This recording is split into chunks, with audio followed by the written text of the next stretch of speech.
Et bonjour et bienvenue dans une nouvelle vidéo. Comme vous avez pu le voir dans le titre, ce sera une vidéo spéciale foire aux questions, FAQ, appelez-la comme vous voulez. Je suis très contente de vous la faire parce que je vous la promets depuis un peu plus d'un mois. Je crois que j'avais posté justement sur YouTube un commentaire, enfin j'avais posté un post, voilà, j'y arrivais. Et vous m'aviez du coup posé quelques questions en commentaire. Sur Instagram, pareil, j'avais mis un petit encart et voilà, toutes les questions sont là. Donc merci à toutes celles et ceux qui ont posé des questions. Je vais y répondre dans cette vidéo. Alors, j'avais déjà fait une foire aux questions il y a de ça un an et demi, je pense. Enfin, ça commence vraiment à dater. Je vous mets le lien en barre d'infos ou dans le petit i, je sais pas. Voilà, si ça vous intéresse, parce que je trouve que vraiment les questions que j'ai eues sont assez complémentaires par rapport à ma première foire aux questions. Alors ma situation professionnelle a changé bien sûr en un an et demi. Enfin bien sûr, bon, pas forcément pour tout le monde, mais pour moi elle a changé. Mais par contre le reste des questions c'est assez intéressant je trouve. Déjà peut-être de voir l'évolution, mais aussi voilà, les questions sont un peu différentes, assez complémentaires. Donc n'hésitez pas à aller regarder la première foire aux questions. Alors, je vais mettre du coup les petites questions ici et en même temps y répondre. Première question que je préfère commencer par ça. J'ai eu plein de questions, mais voilà, je préfère commencer par celle-ci. Ça pose un petit peu les décors. Peux-tu en dire un peu plus sur toi, métier, études, projet, etc. Effectivement, par rapport à ma première fois en question, aujourd'hui je suis depuis un peu plus d'un an dans la même entreprise, donc c'est mon premier job, premier CDI. J'ai été diplômée en juillet dernier, mais ça fait un peu plus d'un an, du coup un an et demi, que j'ai quitté les études et je suis chargée de mission marketing au sein d'un éditeur de logiciel qui gère les transports dans le milieu hospitalier. C'est un métier que j'aime beaucoup parce qu'il est assez polyvalent. J'aime bien l'ambiance aussi de l'équipe, etc. Enfin bref, je m'y plais bien, mes missions sont variées, sont intéressantes. Et voilà, c'est cool. En termes par contre de projet, je vous avoue que voilà, mon projet on va dire ça va être de continuer YouTube, Instagram, les réseaux, continuer à lire à fond.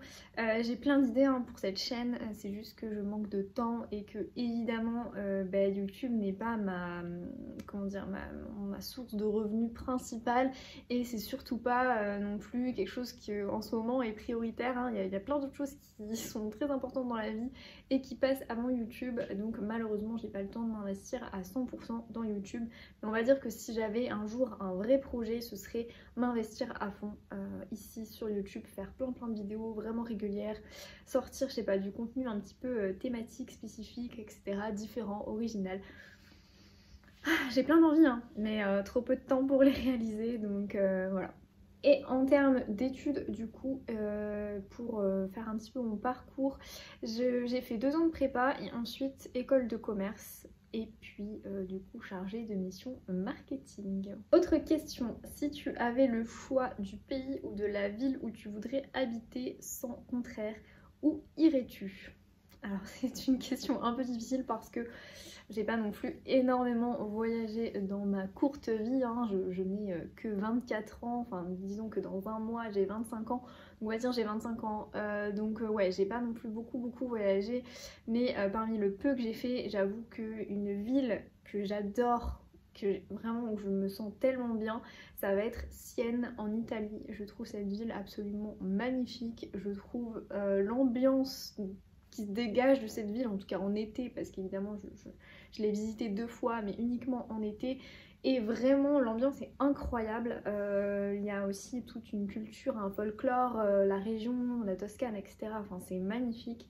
Clairement, si j'avais le choix, si j'avais l'argent, si j'avais la possibilité, enfin bref, si on oublie évidemment toute contrainte, je pense que ce serait à Sienne en Italie. C'est juste sublime. Mon coup de cœur intersidéral en littérature, et là franchement pareil, question vraiment trop difficile, mais on va dire que je mets de côté mes livres jeunesse parce que vraiment j'ai des coups de cœur intersidéral, mais plutôt en termes de livres jeunesse. Donc en dehors de ça, ça va être Changer l'eau des fleurs de Valérie Perrin. Est-ce que la réponse vous étonne? Je ne sais pas. Si vous me suivez en tout cas depuis très longtemps, vous savez que j'adore cette autrice, que j'ai eu un vrai électrochoc avec ce roman. Ça m'a, je sais pas, ça a complètement changé ma vision, même des choses, des gens, des relations, enfin je vous jure, ça a vraiment changé un peu ma vie. Changer l'eau des fleurs du coup de Valérie Perrin, où on suit Violette qui est donc garde cimetière, et on va faire pas mal de flashbacks pour retracer un petit peu sa vie, qui est quand même très triste, on va pas se mentir. C'est un roman qui est très triste, mais en même temps que je trouve magnifiquement beau, parce qu'en fait il parle de la vie. La mort fait partie aussi de la vie, voilà, c'est quelque chose qui me touche beaucoup, mais en même temps il faut malheureusement s'y habituer. Et même il y a au-delà de ça, il y a toutes les relations amoureuses qu'elle a eues, toutes les relations d'amitié, etc. C'est un roman vraiment poignant, vraiment bouleversant, que je conseille évidemment à tout le monde.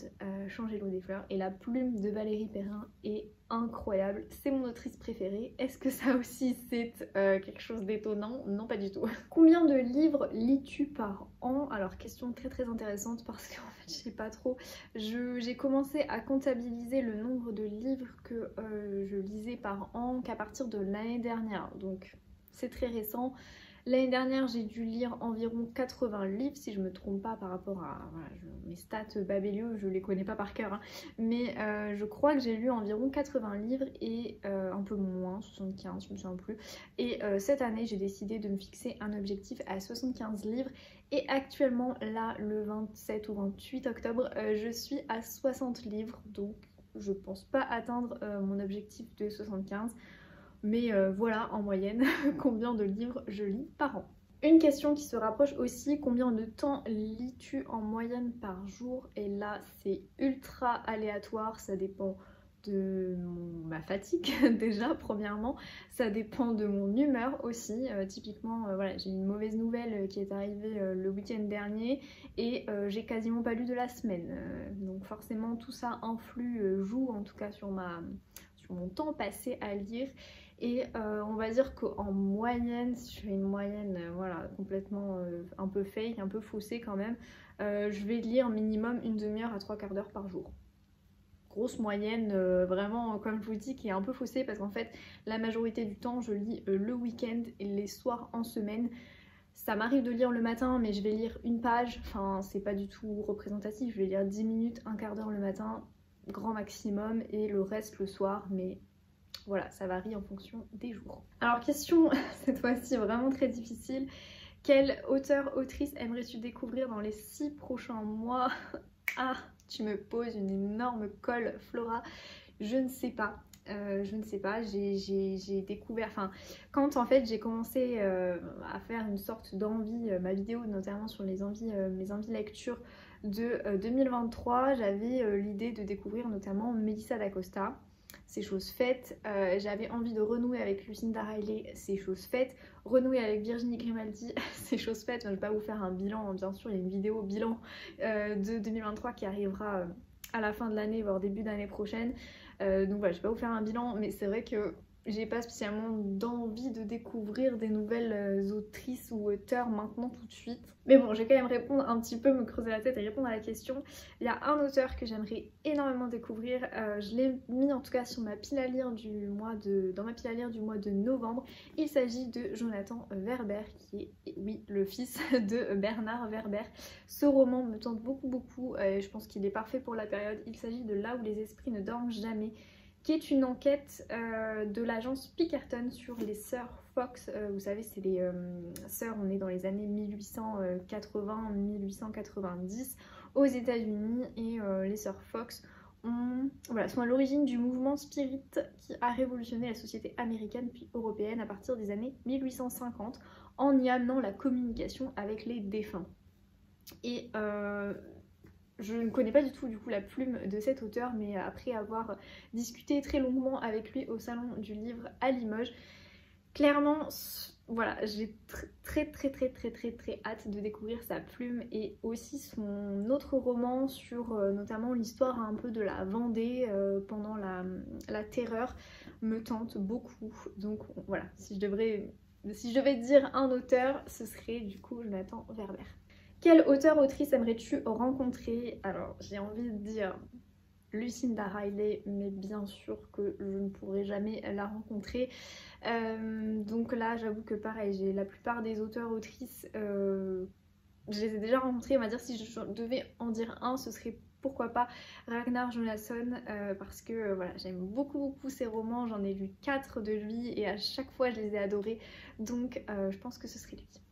Quel sera le prochain salon auquel tu penses te rendre? Alors j'aimerais énormément aller à la foire du livre de Brive qui a lieu donc le 10, 11, 12 novembre.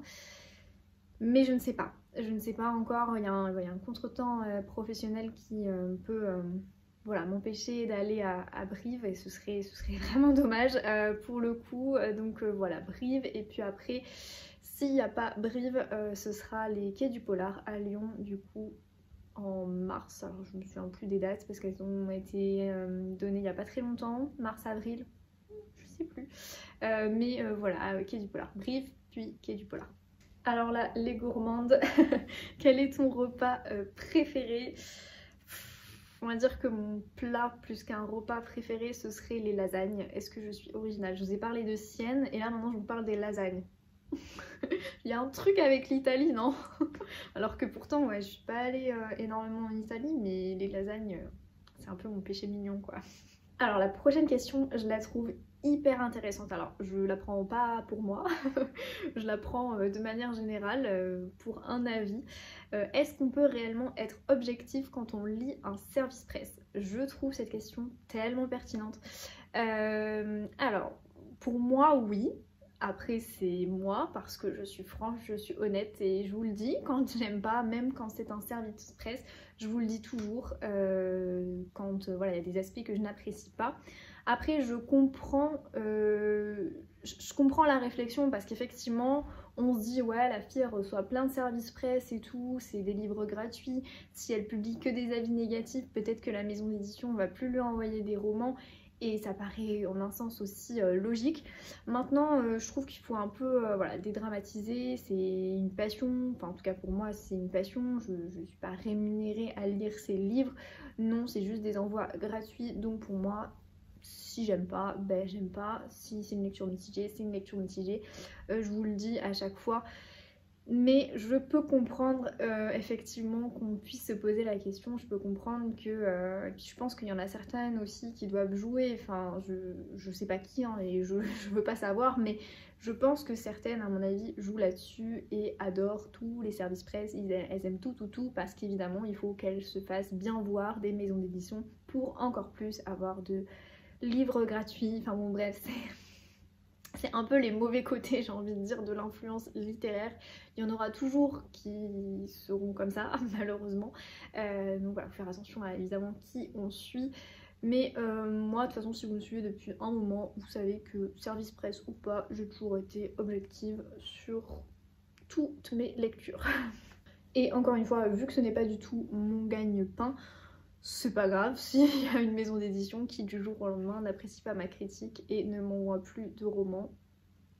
Et franchement, j'ai toujours été transparente, donc je vous dis, je suis partenaire avec 2 maisons d'édition, les éditions Charleston et les éditions de l'Archipel pour l'année prochaine, du coup pour 2024.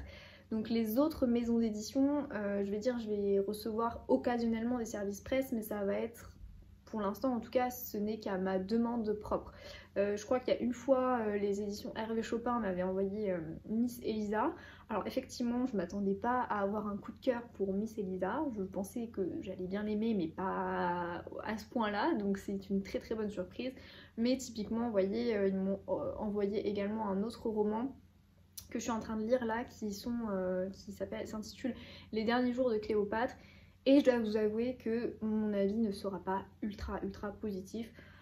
Donc voilà, en fait ça dépend. Pour moi je trouve que c'est normal d'être honnête. En tout cas moi je souhaite sur YouTube et sur Instagram partager mes avis livresques, donc que ce soit des avis positifs ou négatifs, je partage tout, même les flops, même les abandons, je partage tout, je vous le dis, et j'ai envie que ça reste comme ça.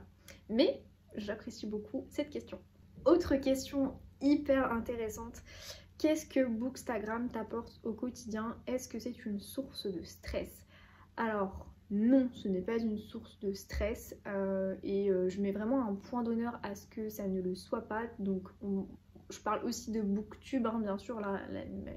Effectivement, Eline me posait la question sur Bookstagram, mais pour moi c'est les deux. Je mets vraiment un point d'honneur à ce que ce soit pas une source de stress parce que pour moi c'est une passion et ça doit rester une passion.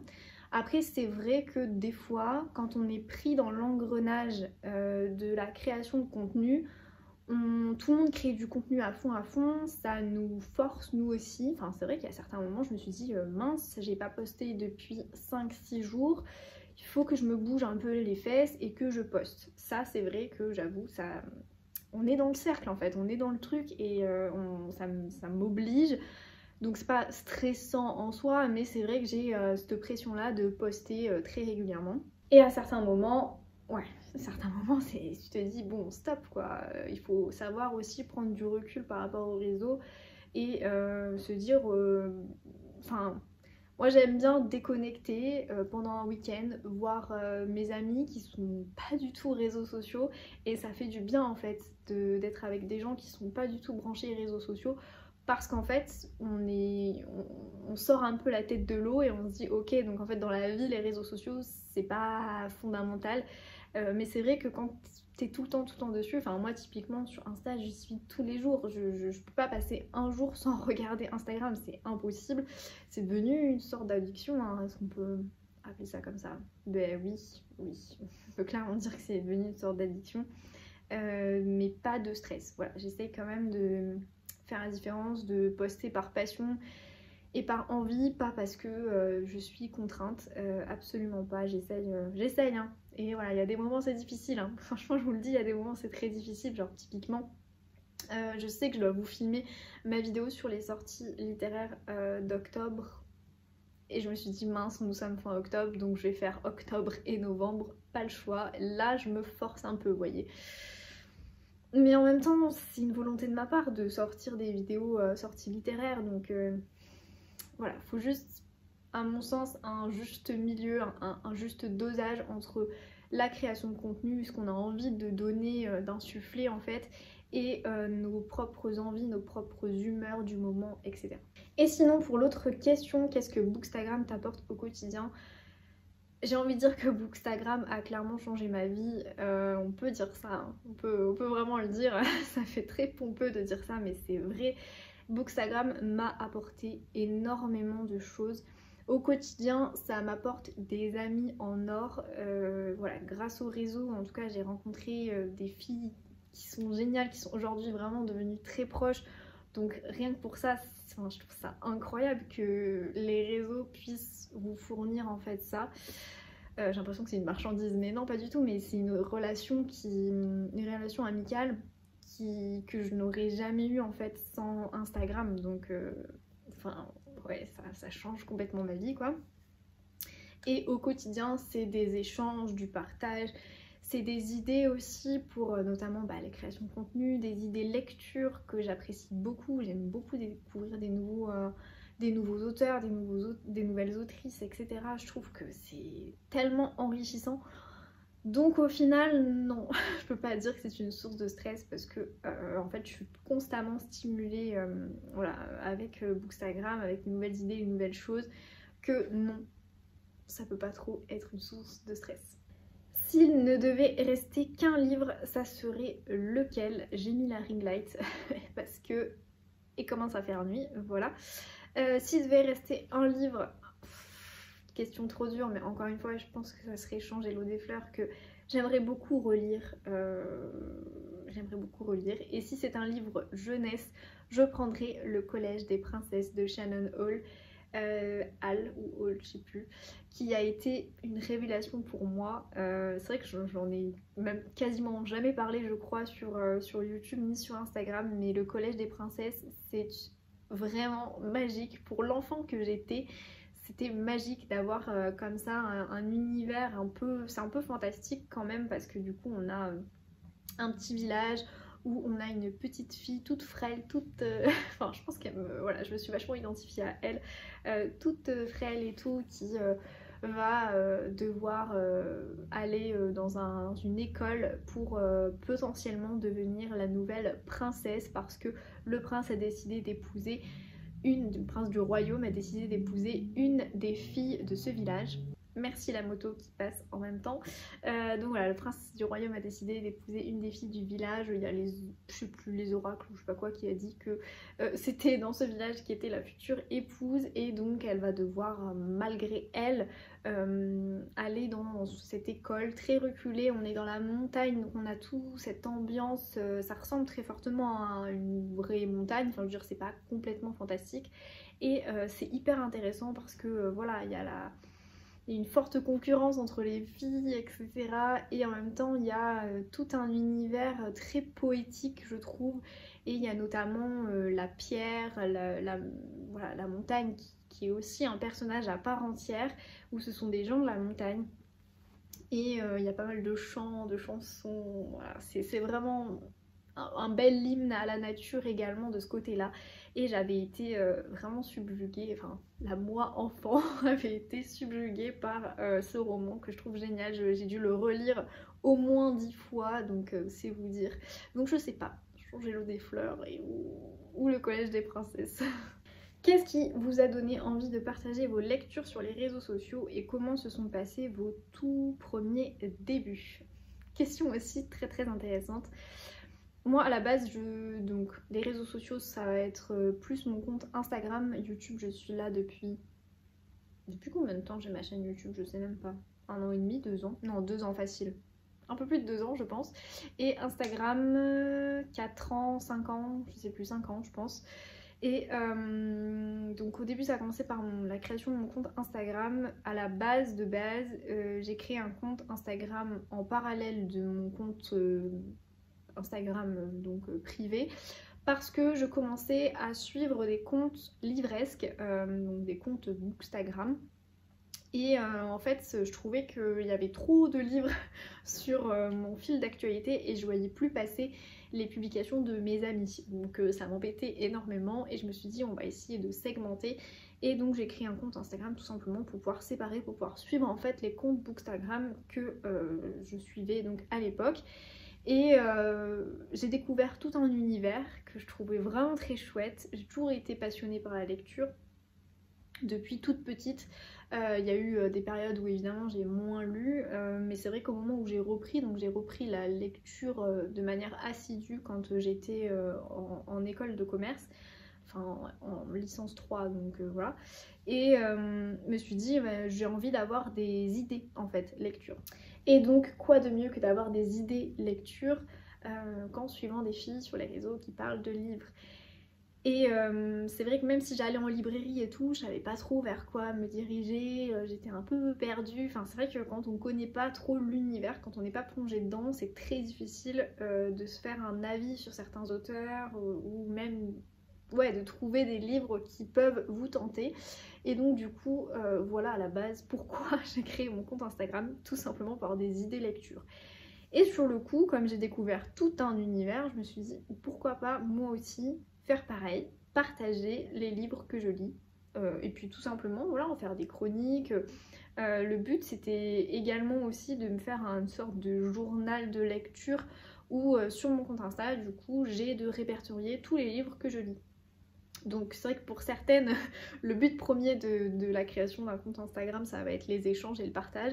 Je suis désolée de vous dire que ça n'a pas été mon but premier. Voilà, encore une fois, je suis très honnête. Même si bien sûr aujourd'hui, mes objectifs ont changé. Aujourd'hui, ça va être le partage et l'échange. Bien entendu, on va dire que le premier facteur, le premier moteur, ça a été clairement d'avoir des idées lecture et de pouvoir répertorier mes propres lectures parce qu'effectivement j'avais cette problématique de est-ce que j'ai lu ce livre là ou pas, alors que voilà si j'ai mon compte Insta avec une photo, bam je retrouve le livre, c'est plus simple. Voilà, voilà pourquoi, voilà comment a commencé en fait Instagram. Puis après petit à petit je me suis mis à suivre des gens, machin. Et à un moment donné, je me suis dit j'aimerais vraiment avoir des échanges en direct avec les gens. Et donc je me suis inscrite au book club qu'organise donc Sophie du Café et des Livres et Claire, le coin lecture de Claire. Et c'est comme ça qu'ont commencé les vrais échanges en réel et je trouvais ça trop cool de faire partie d'un book club, de pouvoir papoter lecture, enfin c'est génial d'être entourée de passionnés, juste ça, je trouve ça génial. Et ensuite, si on retrace vraiment le fil, et ensuite je me suis fait des copines, des vraies amies aujourd'hui grâce à ce club de lecture et voilà où j'en suis. J'ai décidé de créer une chaîne YouTube parce que j'avais vraiment aussi l'envie de parler lecture mais de partager je viens de le dire, de parler lecture et je trouvais ça hyper chouette. En même temps j'aimais beaucoup le format vidéo qu'offre YouTube, je trouve que c'est vraiment intéressant aussi. Voilà. J'ai un peu digressé par rapport à la question, mais voilà. Pareil, j'adore cette question. Pourrais-tu citer un top 3 de livres que tu as beaucoup aimé mais qu'on a peu vu passer sur les réseaux? Pour celles et ceux qui me connaissent pareil depuis longtemps, je pense que vous allez vous douter de la réponse.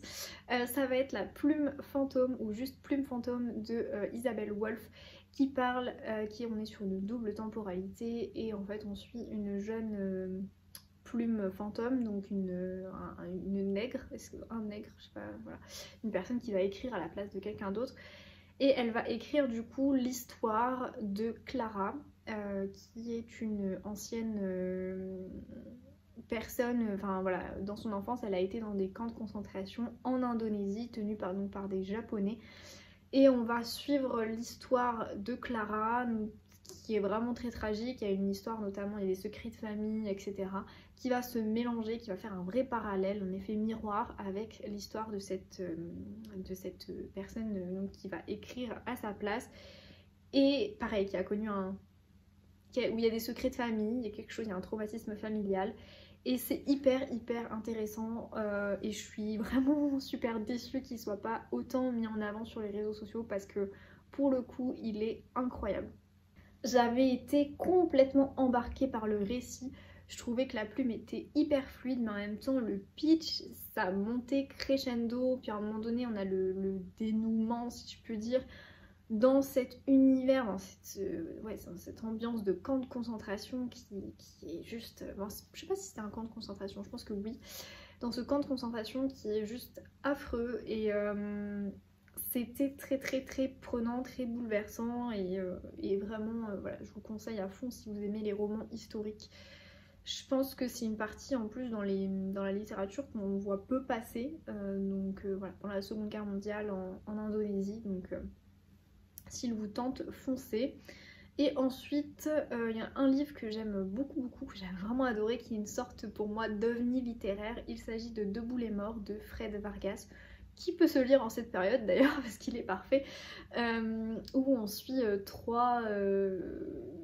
j'allais dire personnes à la marge un peu de la société qui vivent dans une maison, ils sont tous un peu bizarres, un peu étranges et en fait ils enquêtent sur la disparition d'un arbre dans le jardin de leurs voisins.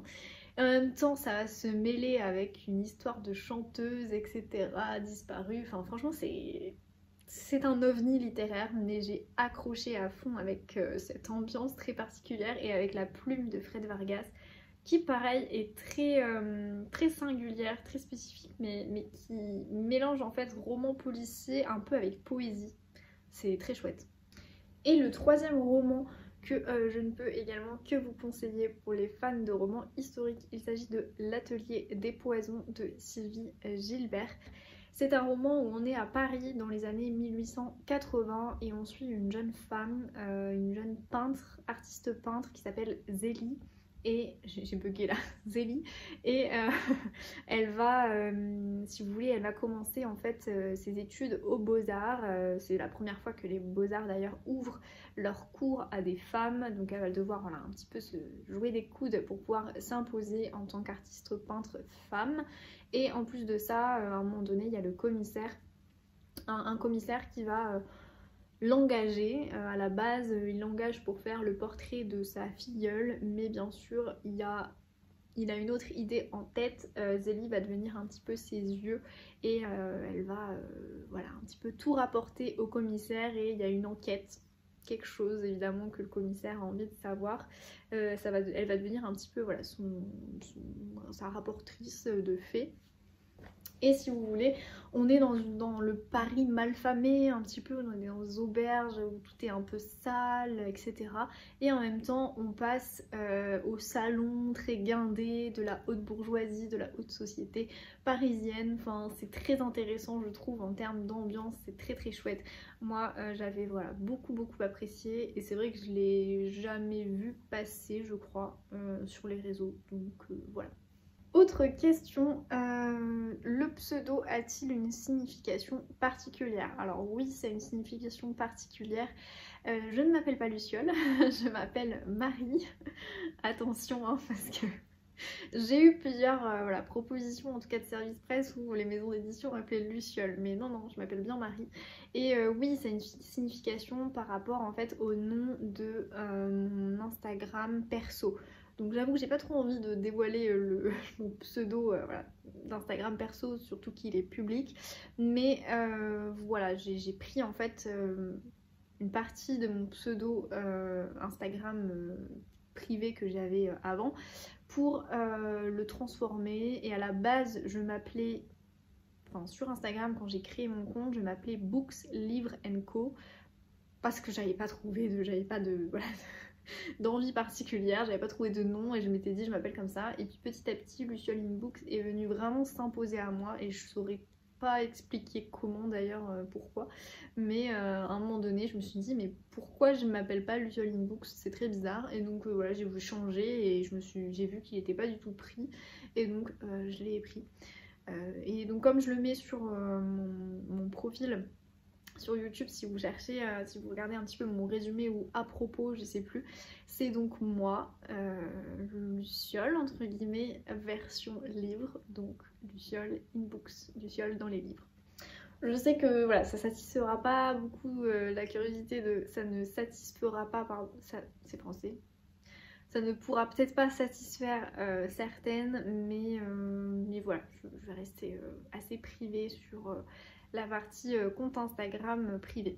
Ensuite, quelles sont les chaînes YouTube que tu regardes? Je regarde pas mal de chaînes YouTube littéraires, bien sûr, on s'entend, on va dire, je parlais que des littéraires, sinon je regarde beaucoup de chaînes YouTube. Ce que je ne rate évidemment jamais, c'est Laura du compte de la chaîne YouTube, pardon, j'allais dire du compte, la chaîne YouTube Les mots des autres, Manon, les lectures de Manon. Les principales littéraires, ça va être Estelle, petite lectrice, Sophie du Café des Livres, je vous mets tout en barre d'infos. Sophie du Café et des Livres, ça va être Magdalena, triple L de Mag. Il y a également de temps en temps Angie, Madame Chachali, Sarah, Mrs. Book Yarmond. Je regarde également la chaîne YouTube The Stolen Book. Marie, ma jolie Bibli, elle fait plus trop de vidéos sur YouTube en ce moment, mais je la suis aussi. Je crois que c'est tout. Ouais. As-tu rencontré des autrices, auteurs de tes lectures préférées? Oui, je fais pas mal de salons du livre chaque année. Je dois en faire minimum 3-4 par an. Ouais, je crois que c'est ça. Et donc du coup, j'ai déjà rencontré effectivement Valérie Perrin, hein, voilà. Et je rencontre pas mal de personnes. Sinon, ouais, franchement, de mes autrices préférées, j'ai rencontré Valérie Perrin. Malheureusement, je ne peux pas rencontrer Lucinda Riley, c'est sûr. Mais voilà, après, parmi mes préférées, souvent, ça va être des autrices, plus que des auteurs d'ailleurs, étrangères. Donc pour moi, j'ai pas trop la possibilité de les rencontrer. Mais typiquement Eva Björg Agisdottir, c'est vrai qu'elle est étrangère et je l'ai rencontrée. J'ai rencontré plein de gens, j'ai rencontré Melissa d'Acosta, Virginie Grimaldi, Marie Vareille, je l'ai rencontrée aussi, Agnès Martin-Lougan également. Ouais, je vois régulièrement voilà, mes auteurs, autrices préférées, donc je suis très contente. Voudrais-tu écrire un livre? Non. Pas du tout. Je n'ai absolument pas d'imagination, hein. Voilà, je vous l'ai dit tout à l'heure, je n'avais même pas l'imagination pour mon pseudo Instagram, donc imaginez-vous pour un livre. Et surtout, je n'ai pas la patience, ni je pense la structure. Enfin, à chaque fois, tous mes textes que je faisais quand j'étais en études ou quoi, ils étaient jamais structurés. Donc Non, plus clairement pas. Question intéressante, mais effectivement j'ai un peu répondu je pense. Reçois-tu des ouvrages gratuitement? En fais-tu la demande ou est-ce envoyé de manière spontanée par les maisons d'édition? Ce n'est jamais envoyé de manière spontanée. Moi je suis une micro... Est-ce qu'on peut appeler ça? Oui, je pense qu'on peut appeler ça comme ça. Micro-influenceuse. Donc en gros... j'ai très peu de services presse. Quand j'en ai, c'est vrai que souvent ça va être sur une période donnée. Il y a pas mal de... En général c'est toujours une période donnée et je suis partenaire de deux maisons d'édition, donc Charleston, l'Archipel, qui m'envoie en fait tout à chaque trimestre de... Enfin à chaque programme de parution, ils m'envoient leur future parution et je peux choisir en fait les romans que je souhaite recevoir dans le but bien sûr d'en parler sur les réseaux sociaux. Pour Charleston, je n'ai aucune deadline pour en parler, bien sûr. Il faut à un moment donné que je lise quand même du Charleston, on s'entend. Et pour l'Archipel, j'ai une deadline de 15 jours après parution du roman pour pouvoir publier ma chronique sur Insta. Voilà, je crois que c'est ça. Et sinon, le reste des services presse, ça va être des services presse donc occasionnels. Soit c'est la maison d'édition qui me contacte, mais voilà, c'est très ciblé sur certains romans. Soit ça va être moi. Je peux aussi personnellement demander des romans. Typiquement, je l'ai fait une fois cette année avec Les larmes d'une reine à Hauteville. Et je regrette absolument pas parce que c'est un coup de cœur intersidéral. C'est mon meilleur livre de cette année pour l'instant, donc voilà. Et sinon, il y a NetGalley, je vous en ai déjà parlé, je crois, dans un vlog, qui est un site internet qui permet de recevoir des e-books gratuitement. Donc, c'est des services presse en fait, si vous voulez. Et NetGalley me permet voilà, de recevoir certains livres avant leur parution. Mais c'est ouvert à tous, je pense pas qu'il faille spécialement avoir un compte Insta pour NetGalley. Mais voilà en gros pour les services presse. Et j'en fais évidemment la promotion en en parlant ici sur YouTube et en publiant des chroniques sur Instagram, mais je me mets jamais vraiment la pression et encore une fois je suis objective. Si je n'apprécie pas, je n'apprécie pas. Préfères-tu lire des livres papier ou sur liseuse? En fait je préfère je pense le papier, mais je vous avoue que la liseuse depuis que je l'ai, donc depuis l'année dernière, je trouve ça hyper pratique et notamment l'été. L'été c'est génial en fait, notamment par rapport aux moustiques, parce qu'on peut se mettre en rétro-éclairage et éclairer très faiblement, comme ça je peux lire dans le noir, je trouve ça génial. Très pratique la liseuse, vraiment je pense qu'aujourd'hui c'est un indispensable pour moi. Après voilà, j'ai beaucoup de livres hein, comme vous le voyez, donc je privilégie le papier. Mais j'aime bien l'objet livre aussi, donc on va dire que je préfère le papier. Mais ça me dérange pas de lire sur liseuse, au contraire de temps en temps. C'est bien, je trouve, de varier de supports de lecture. As-tu fait des rencontres entre abonnés et booktubeuses? Le souhaiterais-tu? Alors, est-ce que tu parles de meet-up? Ça se faisait, hein, c'est un mot un peu des années 2010, meet-up. Mais j'aimerais beaucoup, oui, j'aimerais beaucoup. Après, je pense pas avoir une communauté si grande que ça pour vraiment créer des rencontres, voilà. Ce serait chouette, ce serait très chouette, c'est une bonne idée. J'y avais pensé, mais voilà, je me sens pas encore à ce stade-là en fait. Je me dis que vous n'êtes pas beaucoup derrière votre écran. Alors je vois les stats, hein, je le sais, hein, je vois le nombre de vues, etc. Je trouve ça dingue. Mais j'ai du mal à imaginer qu'il y a quelqu'un qui regarde ma vidéo. Enfin, vous voyez ce que je veux dire? J'ai du mal à projeter ça. Donc j'avoue que je me sens pas très légitime à vous faire des rencontres comme ça. Voilà, mais ce serait incroyable, hein. Franchement ce serait vraiment chouette de pouvoir papoter lecture et tout, ce serait trop bien. Donc à réfléchir, à voir quel format aussi, etc. Mais ce serait cool. Et dernière question pour la route, quel est ton genre littéraire favori? J'ai toujours dit, en fait je rigole parce que j'ai toujours dit que c'était les romans historiques, mais je sais pas si je peux parler d'un genre littéraire favori, sachant que je lis un peu de tout. Je lis beaucoup de romans historiques en ce moment, mais j'aime bien les thrillers, j'aime bien les polars.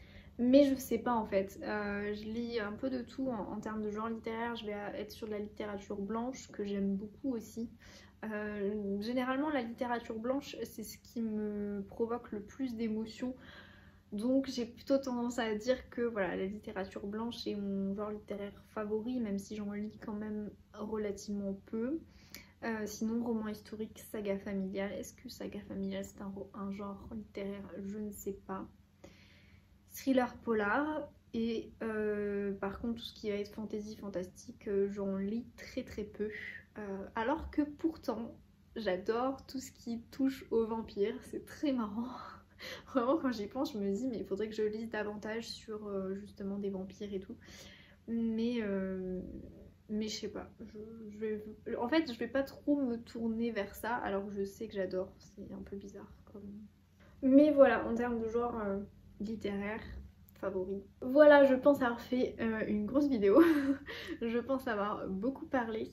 Merci en tout cas à toutes celles qui ont posé les questions. Merci d'avoir regardé cette vidéo jusqu'ici si vous êtes là.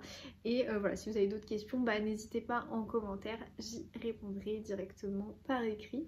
N'hésitez pas comme d'habitude à mettre un petit pouce. Et puis moi je vous dis à dans une prochaine vidéo. Bye bye!